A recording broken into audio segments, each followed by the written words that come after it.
Hello बच्चों, चलिए प्रश्न को पढ़ते हैं। दिए हुए कथन सत्य है अथवा असत्य, हमें इसकी बच्चों जांच करना है। दो गुणोत्तर श्रेणियों का योग अथवा अंतर भी एक गुणोत्तर श्रेणी होता है। हमें बताना है कि यह कथन सत्य है या फिर असत्य है। प्रश्न को हल करने से पहले हम लिखेंगे प्रश्न के लिए मुख्य अवधारणा। तो प्रश्न के लिए मुख्य अवधारणा, मुख्य अवधारणा में हम गुणोत्तर श्रेणी क्या होती है बच्चों, इस पर बात करेंगे। यदि हमें तीन पद दिए जाते हैं, तीन से अधिक भी हो सकते हैं, केवल तीन पदों को लेकर समझेंगे हम। मान लीजिए ए, बी, सी। लो बच्चों, चार पद ले लेता हूं मैं, और भी ज्यादा पद हो सकते हैं। ये क्या है, हमारे गुणोत्तर श्रेणी में है। गुणोत्तर श्रेणी में है। तब तब क्या होता है बच्चों, इनके पदों का जो अनुपात होता है वो बराबर होता है। ये बात हमें याद रखना है बस। तो इसका मतलब हुआ कि बी बटा ए किसके बराबर आना चाहिए, सी बटा बी के। और ये किसके बराबर होगा, डी बटा सी के। इस आधार पर हम इस प्रश्न को हल करने वाले हैं। देखिए, यहां से करते हैं इसे हल। तो मैं यहाँ पर एक गुणोत्तर श्रेणी मान लेता हूँ। तो माना हमारे पास कोई गुणोत्तर श्रेणी है, गुणोत्तर श्रेणी। ठीक है, मैंने कोई गुणोत्तर श्रेणी मान ली।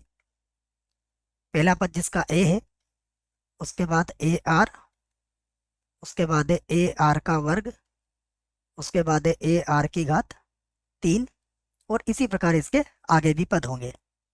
तथा एक और गुणोत्तर श्रेणी ले लेते हैं हम, गुणोत्तर श्रेणी। देखिए, यहाँ पर ले लेता हूँ मैं इसको कैपिटल ए। ये हो जाएगा ए आर, यहाँ होगा ए आर का वर्ग, ए आर की घात 3। और इसी प्रकार इसके आगे के पदों को देखिए आप। सबसे पहले मैं क्या करता हूँ बच्चों, इनको जोड़ के दिखा देता हूँ आपको, फिर एक बार घटा के देख लेंगे हम। ठीक है, या फिर देखिए, अगर मैं इनको जोड़ता हूँ तो जोड़ने पर क्या मिलेगा मुझे, मुझे मिलेगा, सबसे पहले लिख देता हूँ मैं जोड़ने पर। जोड़ने पर, जोड़ने पर जो हमें मिलेगा वो कुछ इस प्रकार होगा, ए प्लस ए, उसके बाद यहाँ मिलेगा A R plus A R. ठीक है, उसके बाद फिर से यहाँ मिलेगा ए आर का वर्ग प्लस ए आर का वर्ग। और इसी प्रकार इसके आगे के पद भी मिलेंगे बच्चों। तो यहाँ पर देखिए, अगर आप दूसरे पद को पहले पद से भाग लगाते हो तो देख लीजिए,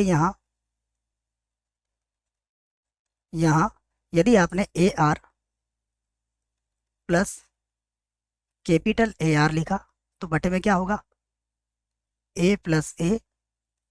और ये किसके बराबर आना चाहिए, ए आर का वर्ग प्लस ए आर का वर्ग। और बटे में आएगा A R plus A R के। तो देखिए, आप स्पष्ट रूप से कह सकते हैं ये दोनों बराबर नहीं है।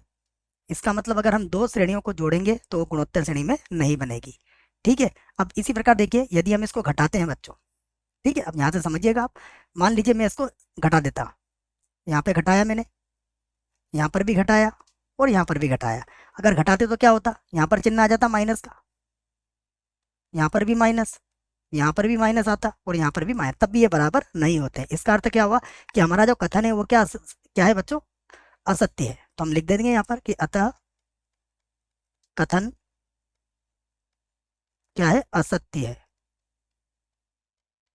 असत्य है, क्योंकि ना तो जोड़ने पर इनका सार अनुपात आएगा, ना घटाने पर आ रहा है बच्चों। क्योंकि जो दूसरा पद बटा पहला पद बराबर तीसरा पद बटा दूसरा पद, अगर ये बराबर नहीं आते तो आगे भी नहीं आएंगे बच्चों। ठीक है, इसका अर्थ ये हुआ कि कथन हमारा क्या है, असत्य है। तो आपको उत्तर मिल चुका है।